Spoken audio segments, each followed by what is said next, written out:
talk about something that you know about, and they... She is describing what I encounter all the time, and that is people who speak so confidently, so mellifluously, so charmingly. People like me, quite frankly, but when you actually are an expert on what they're talking about, you realize, oh, pettifogger, oh, charlatan, oh, quack. Now, I am a man who has no problem confessing the considerable avenues and boulevards of ignorance. The roads I have not tread down, although you can see books behind me, and I read lots of books, so that I don't talk about something that I don't know anything about. I'm the kind of conversationalist who is so concerned about getting shit right and not ever leading someone astray, because that's cult leader kind of shit, that I will actually issue corrections to my own conversations, as I did today. I was talking with someone today about the Camp David Accords that were conducted by Jimmy Carter, and instead of saying Begin and Sadat, I said Rabin and Sadat. Now, Rabin is the prime minister in Israel who was assassinated. It's all documented in Ephron's Killing a King, an excellent book, which I recommend. See, I can even annotate this. I mean, I'm trying to be like Google, okay? But no human being is Google. No human being knows everything, and I actually specifically challenge certain friends who are really, really fucking smart when I'm talking, and I fulfill this pledge: put the phone down, don't Google it. Don't Google it. We're going to do it with our brains.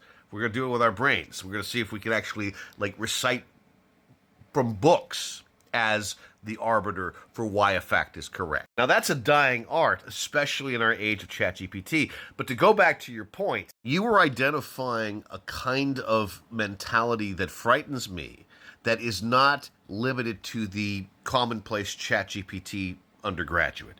You are identifying a PhD type who wishes to speak on something that they don't actually understand. The perfect example of this would be Naomi Wolf, who does have a PhD and who has become a well-known grifter, and it's completely destroyed her mind, this insistence that she's correct about everything. There's a beautifully embarrassing audio clip you could find of an interview pointing out that she got a pivotal detail in her book fucking wrong. And then she had to go alt-right, anti-vax conspiracy theorist, and it's a goddamn shame. It really is. The point here is that this is an epidemic that afflicts everyone, irrespective of intellect. We all want to be right. We all want to think that we know everything. But there's a great empowerment in confessing what you don't know. You know, I mean...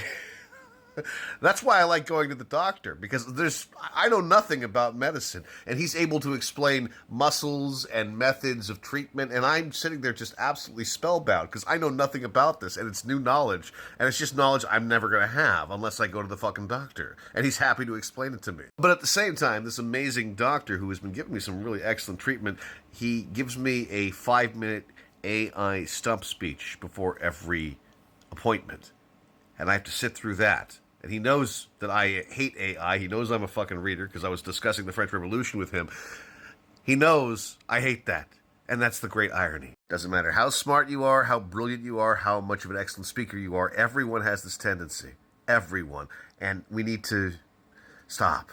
You know, I would never, ever speak to you guys about some shit that I didn't know. And I have done that. I've done that a couple of times, and I've pulled videos when I didn't know really what the fuck I was talking about. But hey, what do experts mean when all of us can do our own research, right? Right?